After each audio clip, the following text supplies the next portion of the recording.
Jadi kalau kita belajar tentang generasi ya, kan sekarang ini yang hidup di dunia ini masih ada 5 generasi ya. Bahkan ada sebetulnya di atasnya generasi baby boomer, tapi mungkin tinggal sedikit ya.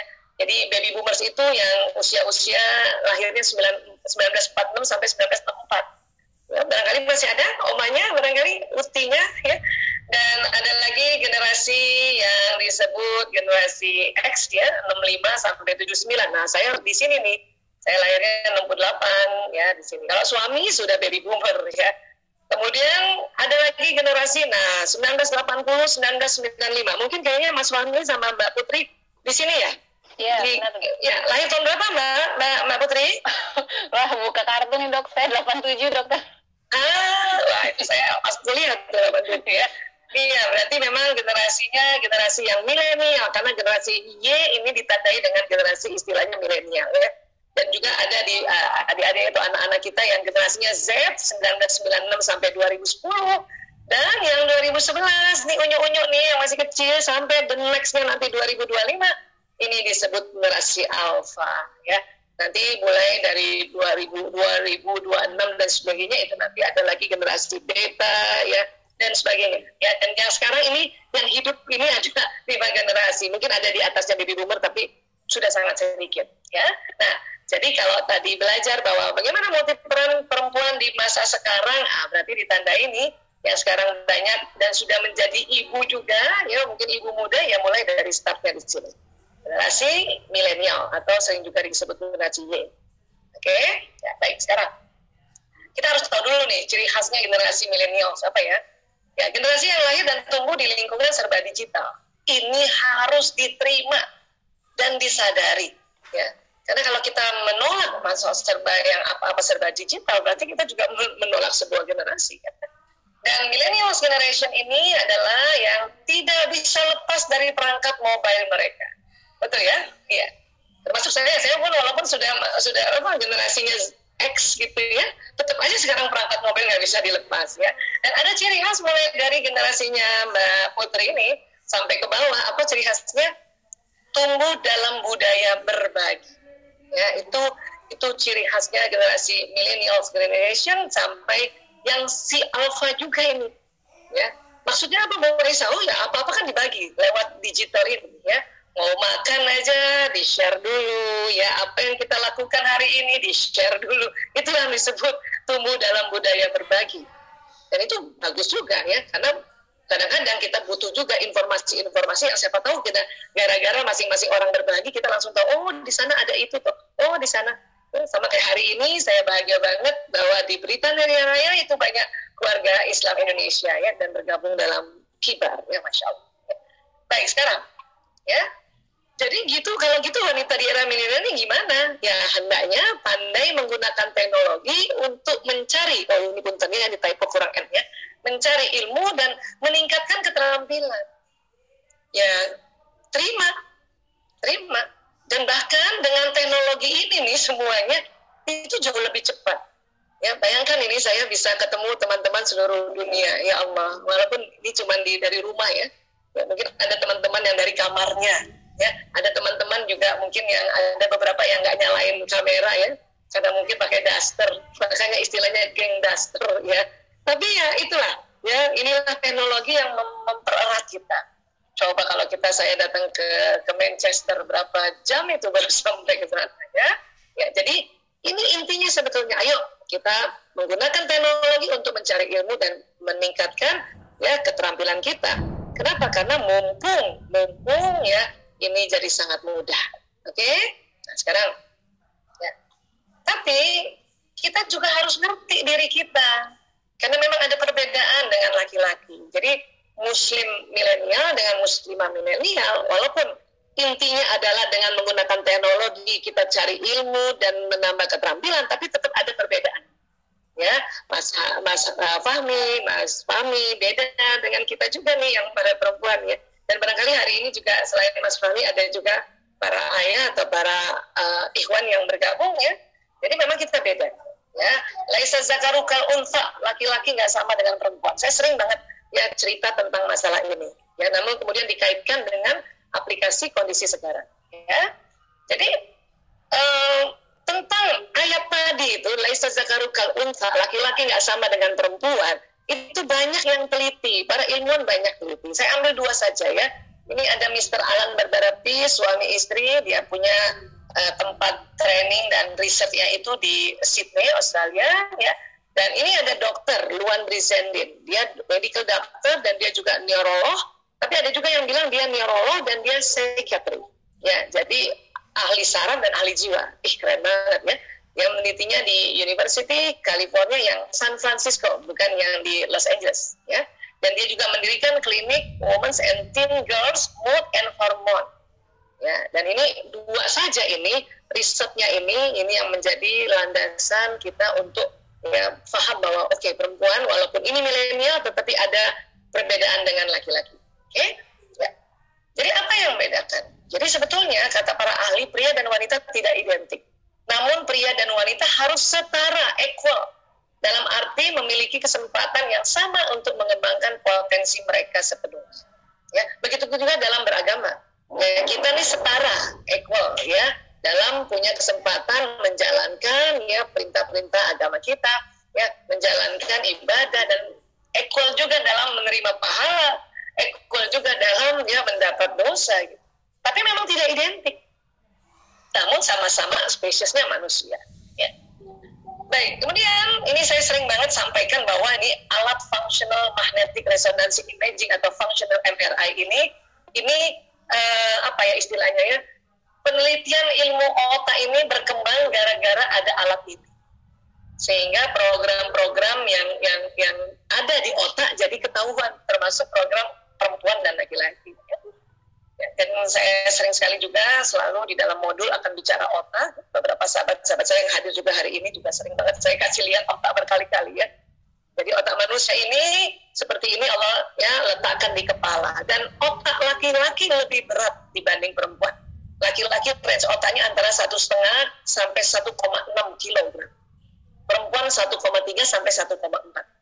Ya, jadi laki-laki memang otaknya itu lebih berat ya, dan mungkin tanggung jawabnya lebih berat juga ya.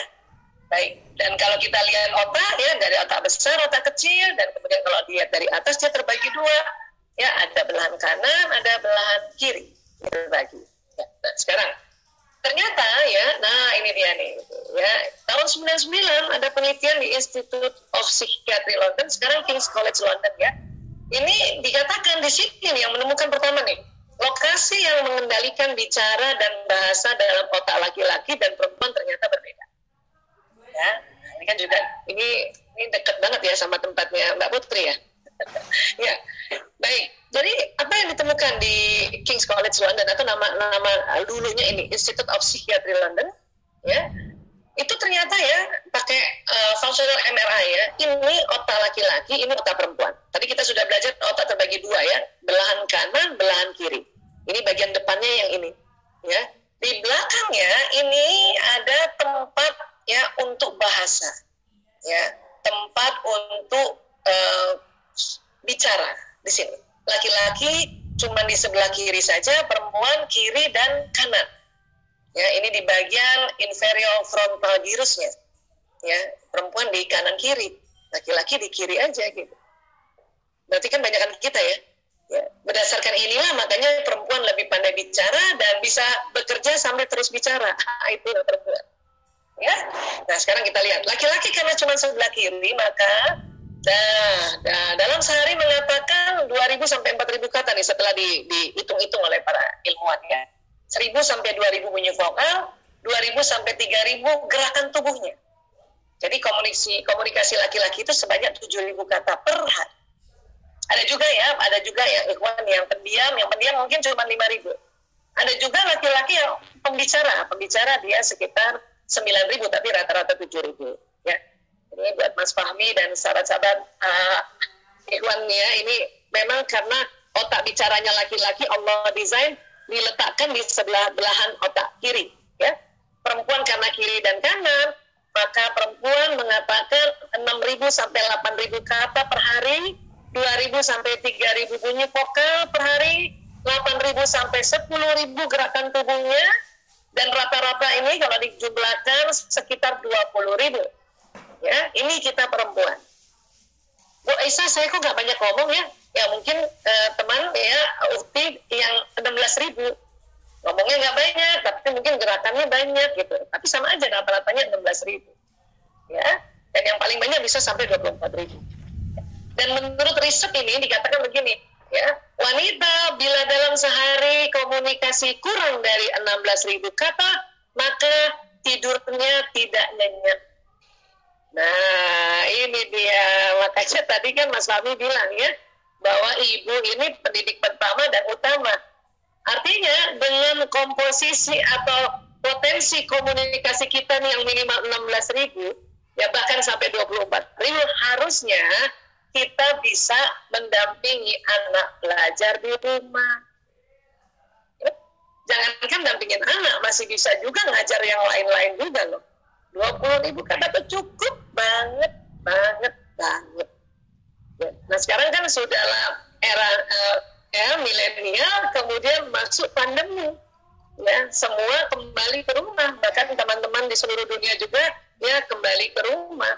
Ya, entah kapan sektor pendidikan dibuka ya, mungkin ada tempat yang sudah mulai dibuka ditutup lagi karena angka kesakitannya tinggi lagi ya. Indonesia ya secara resmi belum dibuka sektor pendidikan ya. Maka kita kembali nih buat teman-teman yang anandanya masih kecil-kecil, yang generasi alfa anandanya ya, ini insya Allah cukup bisa dan kita sanggup untuk menemani mereka atau membantu mengulang mereka, ya, mengulang pelajaran mereka. Ya. Kecuali mungkin yang sudah SMP, SMA gitu, cuma kita tinggal kontrol aja gitu ya. Dan ingat, ya 20.000 itu terdiri dari gerakan tubuh kita, kata-kata dan bunyi vokal juga. Ya. Insya Allah cukup, apalagi anak nggak banyak sekarang kan. 1, 2, mungkin 3 ya. Saya aja anaknya 5, orang-orang suka bilang, kok banyak banget anaknya, saya bilang, itu mah dikit. Zaman dulu mah minimal 7, minimal. Yang 10, ada yang 15 anaknya. Oma kita kayak ya. Kerja sendiri orang tua zaman dulu. Nah sekarang juga sahabat-sahabat yang jadi istri, jadi ibu juga kerja sendiri ya di luar negeri ya. Tapi sebetulnya cukup. Orang tua kita, oma kita dulu kerja sendiri. Belum ada mesin cuci, belum ada mesin cuci piring, belum ada mesin cuci baju, ya, nggak ada yang bantuin, nyapu sendiri, rumah masih gede-gede kayak apa tuh zaman dulu ya, dan anaknya 10, 20.000 cukup. Artinya kalau sahabat-sahabat yang sekarang juga di luar negeri, ya, kerja sendiri, dengan urus anak, nyuci, masak, nyapu, dan sebagainya, insya Allah cukup. Apalagi alhamdulillah kalau di luar negeri kan mesin cucinya bisa pakaian juga, bisa cuci piring juga ya, alhamdulillah ya. Dan karena mungkin lebih sering pakai karpet dan juga rumahnya nggak terlalu besar ya, nggak kayak zaman dulu ya. Itu mungkin dengan pakai vacuum cleaner dan sebagainya, dan masih bisa juga ya dampingi anak belajar, masih bisa juga ngobrol sama suami, insya Allah cukup ya. Ya baik sahabat-sahabat, ini punten ya, ada suara hujan, ini suara berkah turun di tempat kami, jadi mungkin akan ya terdengar bunyi hujannya ya, sangat deras, alhamdulillah, berkah yang sangat deras, alhamdulillah. Baik, kembali ya.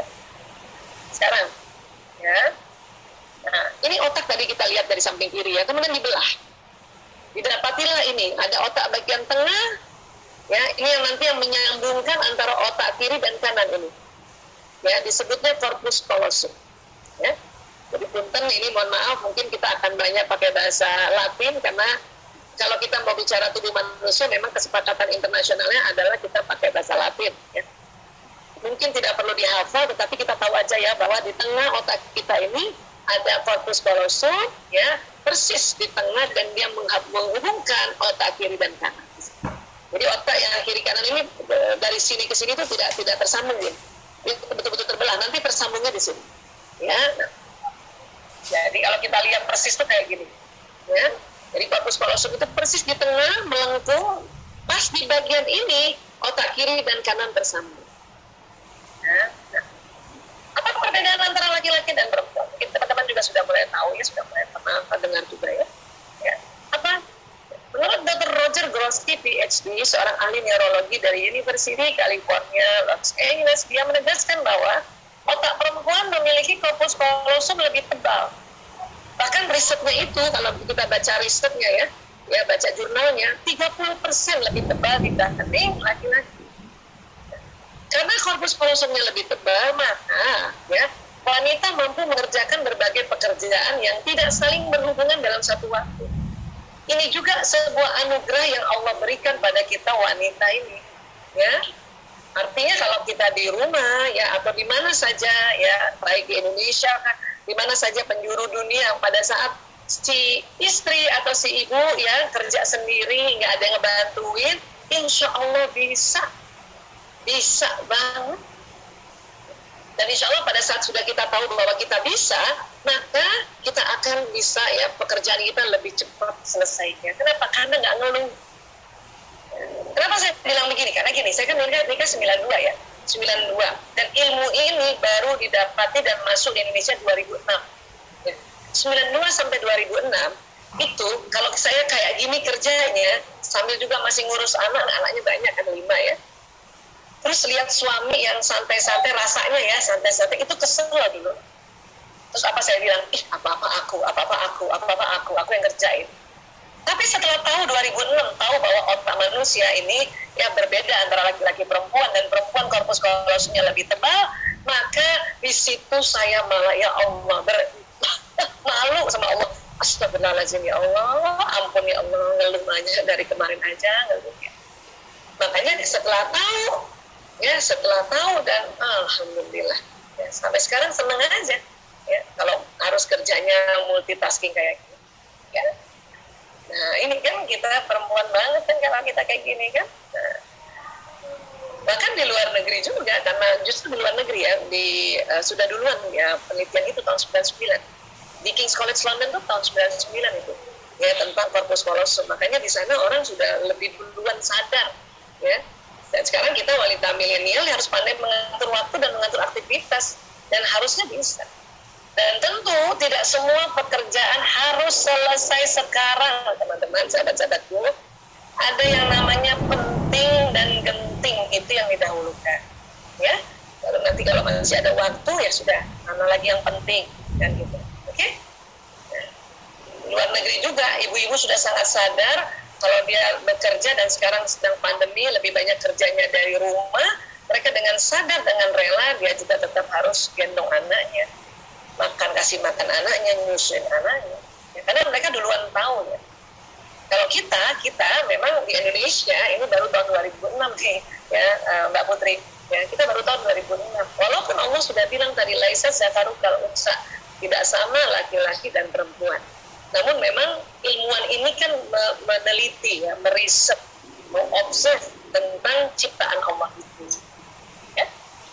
Nah, kalau laki-laki bagaimana? Nah, ini korpus kolosum ya, ini dianggapnya the great mediator. Ya? Nah, laki-laki korpus kolosumnya kan lebih tipis.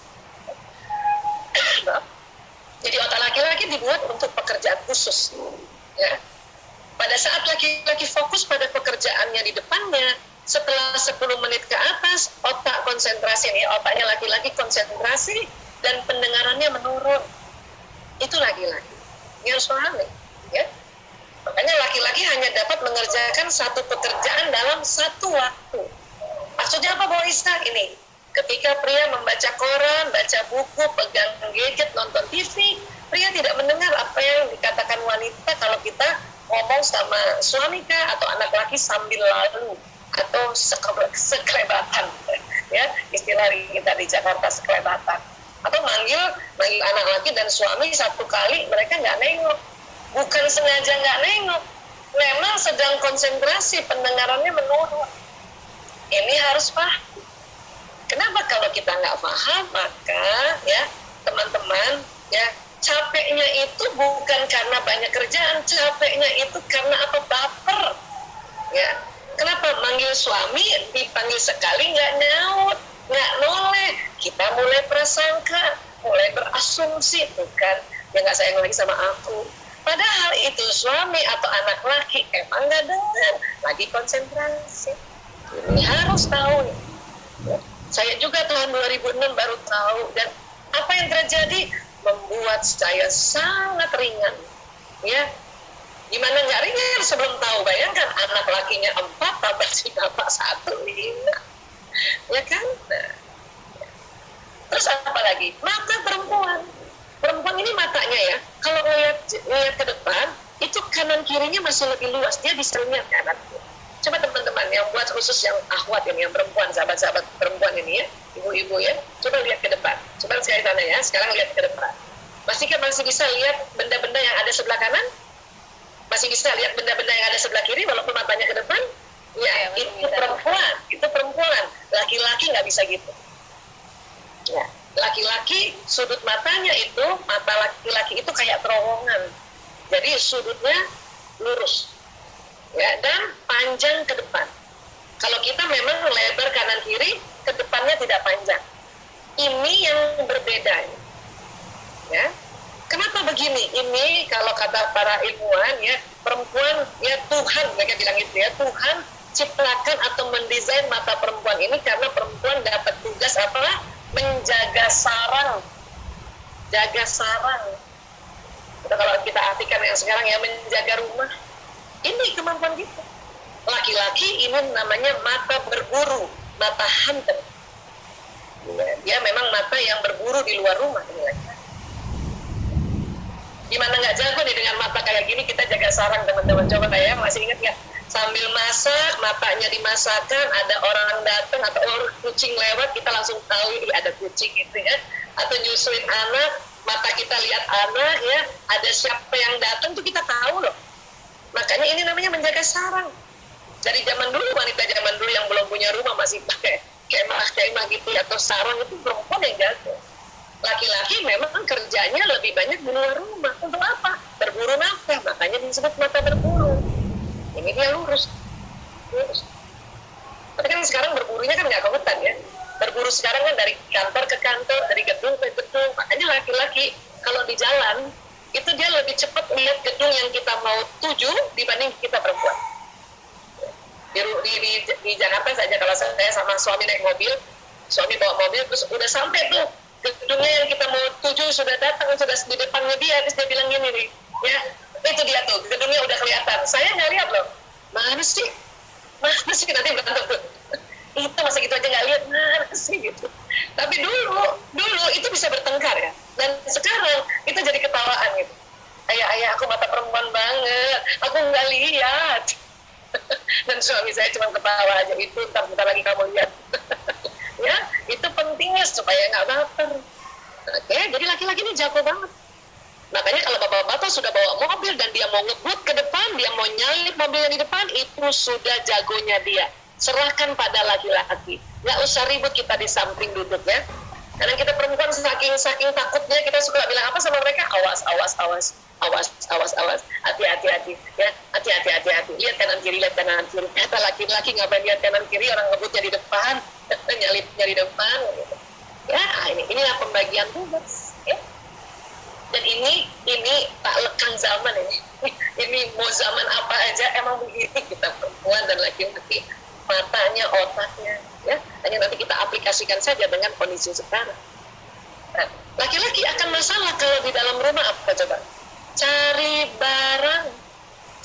barang karena matanya lurus. Buka kulkas, cari mentega, ribet tuh. Bun, mentega bun, kata bundanya ada di kulkas nak. Nggak ada bun, nggak ada. Datanglah bundanya. Apa kata bunda, ini apa? Gitu. Karena kadang-kadang disimpannya di samping sini kan. Anak-anak nggak lihat, kan anak laki kan lihatnya lurus. Ya. Terus ibu-ibu kan sukanya keselnya kita kan ini, makanya cari pakai mata. Itu cari pakai matanya itu yang bikin tersinggung laki-laki lagi. Ya. Jadi gimana Bu Aisyah di era sekarang? Ya sudah, karena kita di era sekarang ini kita tahu nih ilmu ini. Jadi kalau suami cari barang, anak laki-laki cari barang, umur berapapun anak laki kita, bantuin aja atau bantu saja. Dan tidak usah sebut-sebut cari pakai mata. Ini lo abi, ini lo ayah, ini lo papa, ini lo nak, ini lo mas, ini lo. Udah diam. Ya. Kenapa? Kalau enggak mereka tersinggung. Kenapa? Karena mereka merasa sudah pakai mata nyarinya. Cuma mereka juga nggak tahu kalau sudut mata mereka lurus. Oke? Hanya ilmu ini saya suka ulang-ulang. Kenapa bertengkarnya nih gara-gara ini sebetulnya. Ya. Baik, kemudian apa lagi? Wanita 2 kali lebih mudah depresi daripada pria. Kenapa Bu Aisyah? Ini salah satu faktor yang diyakini berperan meningkatkan risiko depresi apa? Ya, perubahan hormonal pada wanita. Ini juga harus paham, ya. Nah, bahkan WHO, Badan Kesehatan Dunia, ini membuat kampanye untuk mengurangi depresi pada wanita. Apa coba kampanyenya? Let's talk, ya. Jadi cocok banget nih sama acaranya Kibar, Muslimat Talk. Dan WHO sudah bilang, let's talk. Kenapa? Supaya perempuan itu diajak bicara, supaya 16.000 kata-katanya minimal 1 hari keluar. Supaya apa? Supaya dia nggak tertekan. Kan tadi sudah bilang, ada riset, kalau 1 hari 16 kurang dari 16.000, tidur malamnya nggak nyenyak. Kalau dia lakukan itu 2 pekan, 2 bulan, 2 tahun, depresi lah itu perempuan itu. Makanya bilang let's talk. Ya, ayo ngomong gitu, nggak apa-apa ya. Bu Esa, saya nggak ada teman, saya mau ajak ngomong suami kan cuma balasnya gitu. Ya terang Bu, suami itu cuma 7.000, laki-laki cuma 7.000. Apalagi kalau dia sudah kerja, apalagi kerja di luar, bukan di rumah, 7.000 itu udah habis. Makanya malam cuma dapat kita gitu. Itu juga perempuan kadang-kadang karena nggak ngerti sakit hati. Tuh kan, aku katanya let's talk, udah harus disuruh ngomong tapi cuma jawabnya kan gitu. Jadi nih kalau ada ayah yang hari ini nonton ya, coba pakai cara nih, saya seneng banget ya dapat cara dari Gubernur Bank Indonesia, Pak Peri Warjio ya, dia bilang gini, pantesan Bu Aisyah, saya alhamdulillah setiap hari ya selama ini belum tahu ilmu ini katanya ya, sampai di rumah dia tanya sama istrinya gini, Mah hari ini ngapain aja seharian? Istrinya seneng banget ditanya begitu, maka istrinya ceritalah dari pagi gini. Akhirnya alhamdulillah minimal 16.000 keluar dan si istri senang hatinya dan suami juga nggak perlu kesel. Makanya pancing kayak gitu tuh ibu-ibu nih, bapak-bapak yang sudah mulai pintar nih kayak Pak Peri Warjio itu keren. Nah sekarang Bunda, kalau Bunda cerita atau seorang istri cerita pada suami dan suami cuma jawab udah nggak usah sakit hati itu. Apa kita bilang dalam hati, ya Allah dia laki banget, kenapa? Jawabnya cuma Atau istri WA suaminya panjang lebar, kan chatting suaminya panjang lebar dan dia cuma jawab oka atau nggak kasih jempol begini doang, sudah terima. Ya Allah, alhamdulillah suami gue laki banget. Kenapa? Karena memang kata-katanya cuma sedikit. Ini saya harus ulang-ulang. Kenapa? Karena ya perempuan itu sudahlah nggak bisa ngomong, kemudian baper, akhirnya depresi. Ini bahaya depresi nih. Kenapa? Bisa bunuh diri. Ya. Atau jedukin kepala di tembok, merasa nggak guna. Saya di negeri orang yang nggak berguna. Oh, itu namanya depresi sayang. Ya, please. Ya, ayo ngomong. Kalau sama suami masih belum keluar banyak, ya sudah. Ya, ngomong sama Allah. Bagaimana caranya ngomong sama Allah? Buka Quran, baca Quran. Itu ya kita bicara sama Allah. Tapi kenapa lewat Quran? Itu karena firman Allah. Ya, manusia belum sanggup bicara sama Allah terus Allah jawab langsung. Waduh, Nabi Musa alaihissalam saja pingsan. Makanya diperantarai dengan Al-Quran, itulah kita berkomunikasi pada Allah. Ya, nih sekarang hormon itu apa sih Bu Aisyah? Nah, hormon yang ada pada perempuan itu ciri khasnya ini adalah estrogen. Ini paling dominan ada pada perempuan, estrogen ini. Ya, estrogen kadang ada estrogen alamiah dan ada estrogen buatan sintetis yang dibuat. Ya. Nah, kemudian estrogen ini, hormon estrogen ternyata nggak hanya pada wanita ya. Pada wanita dan pada pria juga ada. Pria juga ada estrogen. Cuma di wanita lebih banyak. Di pria lebih sedikit karena pria itu cuma paling banyak ya 10 liter lah ya. Kalau kita anggap hormon ini oli ya katakanlah 100 liter oli pada seorang wanita, 90 liternya itu adalah estrogen, 10 liternya testosteron. Jadi di wanita juga ada hormon laki-laki, ya, testosteron.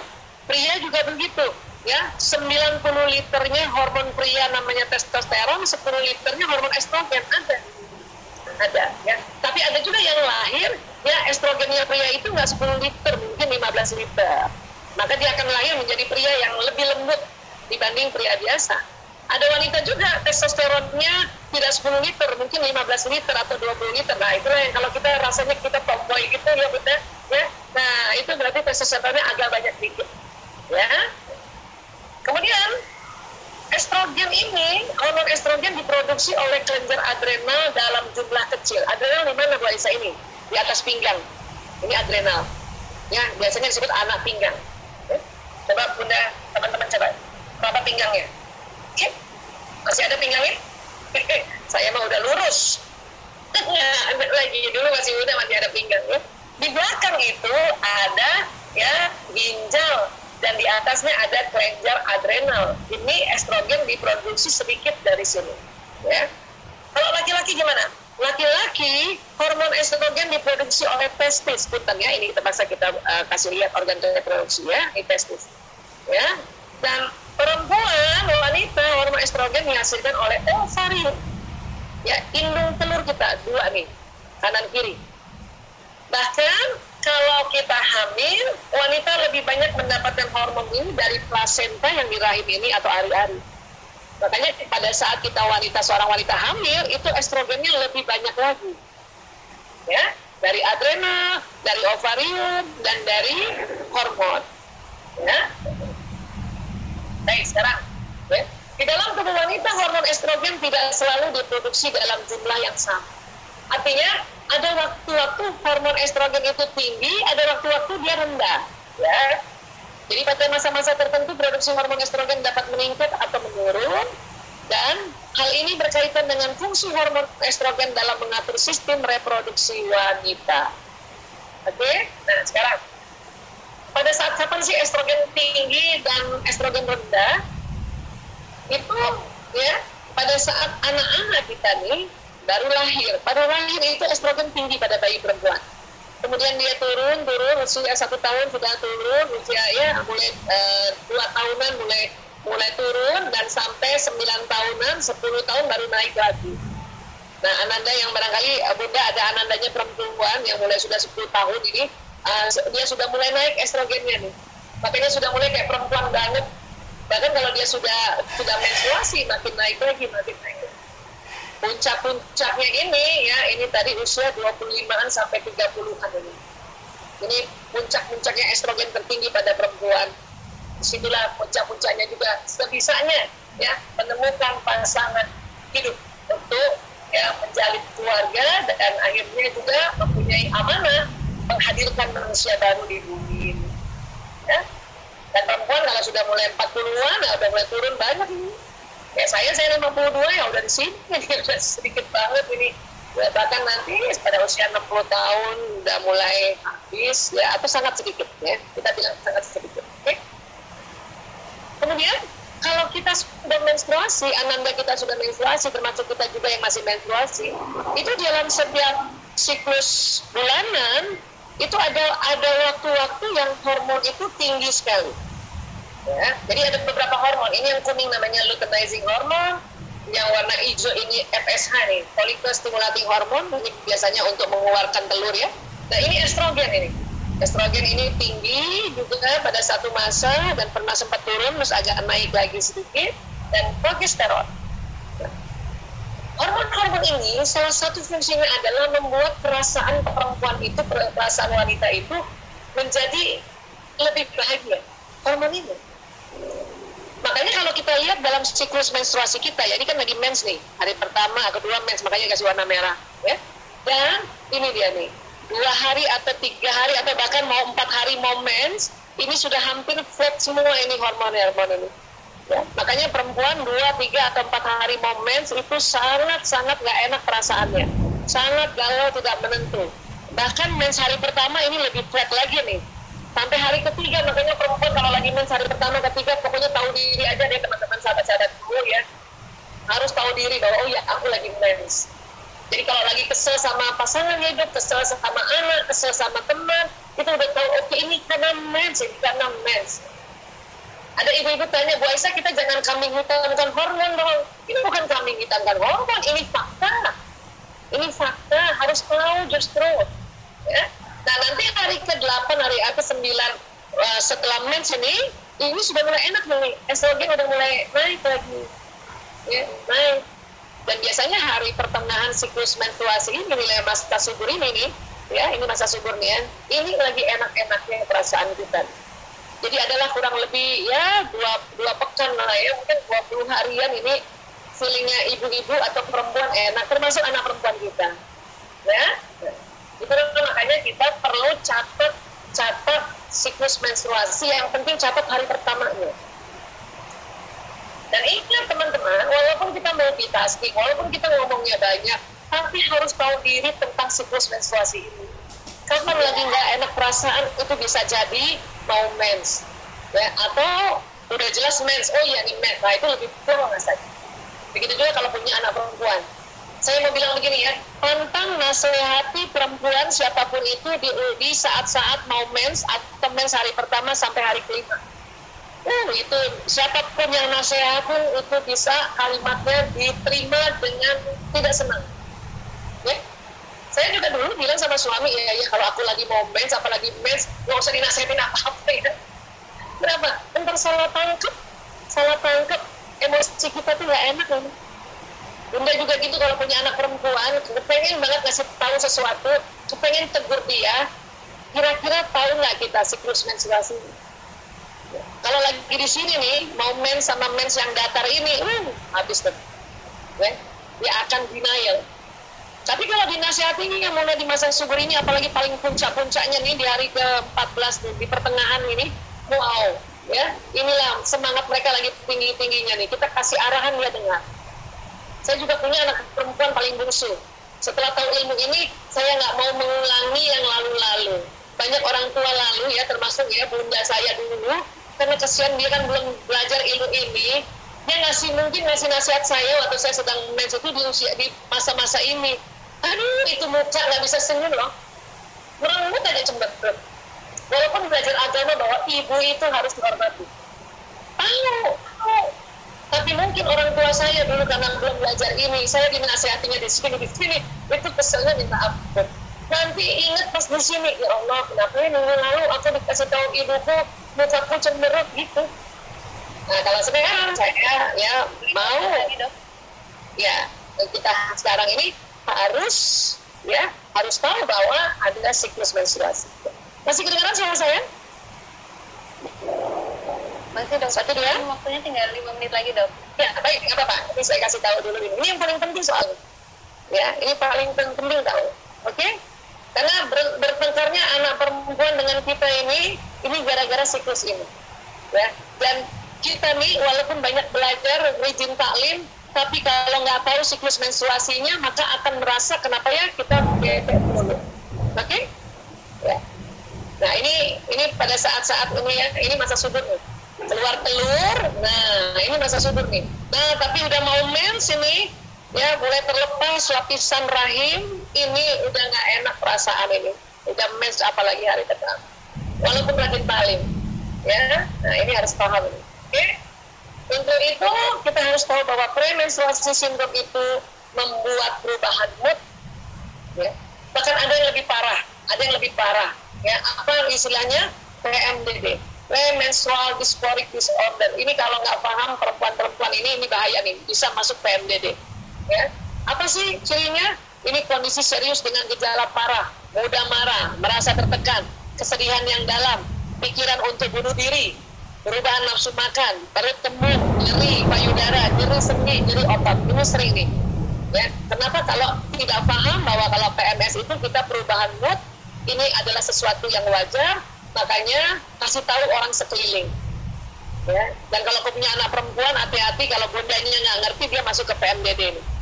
Banyak sekali anak-anak gadis perempuan masuk di PMDD ini, ya. Jadi gimana? Catat.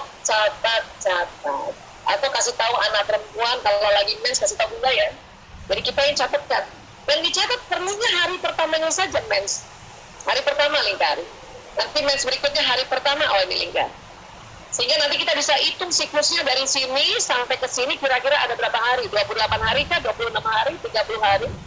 Kalau dia rutin kan 28 hari, maka nanti setelah mens hari yang bulan ini nih, kesininya itu, ya kita udah mulai hitung tuh 28 hari itu kira-kira tanggal berapa ya? Nah, 4 hari dari tanggal nanti perkiraan mensnya, itu sudah agak hati-hati kita ajak bicara. Kita ngobrol santai-santai aja, ya. Kalau perlu ngobrol tentang hobi dia. Karena perempuan saya ya malu kan kalau sekarang milenial dan dunia lah, bukan Indonesia aja ya, bukan di negara raya mungkin ya. Dunia ini anak-anak mudanya masih keranjingan tentang Korea, ya Korean pop ya sudah saya nemenin aja nonton. Nggak ada kasih nasihat apa-apa, nemenin aja nonton, bikin dia happy dengan apa yang dia mau gitu ya. Nah nanti baru dinasehatin nanti kira-kira ya hari ke-10 atau ya mulai dari sinilah. Ya, oke ya. Jadi kayak gitu harus paham ya. Dan sekali lagi, pada saat kita hamil, tubuh wanita lebih banyak memproduksi hormon estrogen. Kenapa? Ini untuk menjaga mempertahankan kekuatan rahim, menunjang perkembangan organ tubuh janin, membantu pertumbuhan kelenjar dan saluran susu guna mendukung proses menyusui, menyalurkan nutrisi yang dikonsumsi ibu hamil ke janin. Makanya tolong teman-teman yang hari ini mungkin sedang hamil atau nanti mau hamil lagi, di awal-awal kehamilan itu akan ada meningkatnya hormon estrogen dan berdampak munculnya gejala kehamilan apa? Mual. Ya. Apalagi biasanya payudara membesar. Apalagi yang membuat kita ini mendengkur. Ibu hamil itu tidur mendengkur. Gak usah heran ya. Kalau mendengkur itu biasanya karena faktor hormon estrogen yang meningkat. Ya. Namun di sisi lain ibu hamil itu kulit wajahnya lebih cerah, kecuali leher, ketiak sama selangkangan. Makanya banyak ibu hamil itu cantik loh. Ya. Suami saya itu senang kalau dia lihat saya hamil, karena dia dibilangnya semakin cantik. Kenapa? Estrogennya banyak. Ya. Tapi kita juga ada perubahan mood atau mood swing. Ya. Jadi harus pahami. Ya. Dan terakhir, pasca melahirkan teman-teman itu benar nggak bohong, ada baby blues. Ada ini. Kenapa? Ini faktor hormon mau kembali. Yang tadinya lagi banyak, dia mau menyusut. Inilah yang membuat khawatir, sedih, mood swing, kelelahan pasca melahirkan. Dan kalau ini nggak tertangani, diri kita nggak tahu sebagai perempuan, nggak ngerti juga itu suami dan sekeliling kita, maka akan masuk postpartum depression. Cirinya apa Bu Isa ini? Ya, depresi tanda dengan kesedihan mendalam, merasa tidak berguna, pikiran lebih baik mati, ya, dan kelelahan yang ekstrim. Dan apa yang bahaya? Menyulitkan wanita menjalani peran sebagai ibu, termasuk dalam merawat bayi. Ya. Jadi ini harus paham. Banyak ya, beberapa hari ini ya ada ibu-ibu konsultasi sama saya, ya dia kesel sama ibu mertuanya, kesel sama suaminya, bahkan ada yang mau cerai loh. Terus saya tanya, ibu kondisi saat ini lagi apa? Saya baru melahirkan Bu Aisyah berapa hari? 21 hari. Ya, itu lagi baby blues. Nggak boleh ambil keputusan saat baby blues. Ya, saya baru 3 bulan Bu Aisyah, itu masih ada baby bluesnya. Ya, apalagi postpartum depresi. Oke? Jadi kurang lebih seperti ini. Jadi intinya adalah ya tahu bahwa kita punya potensi, kita punya anugerah, tapi harus tahu diri. Lagi mens kah, lagi hamil kah, pasca melahirkan kah? Apalagi nanti kalau sudah mau masuk menopause, itu ada kajiannya tersendiri. Ya, oke? Jadi kurang lebih seperti ini, makanya mudah-mudahan jadi kita tahulah bagaimana jadi perempuan di masa kini ya. Iya, baik. Saya kembalikan ke Mbak Putri Nadia dan bisa ada kesempatan ngobrol lagi ya. Terima kasih Dr. Aisyah, Masya Allah.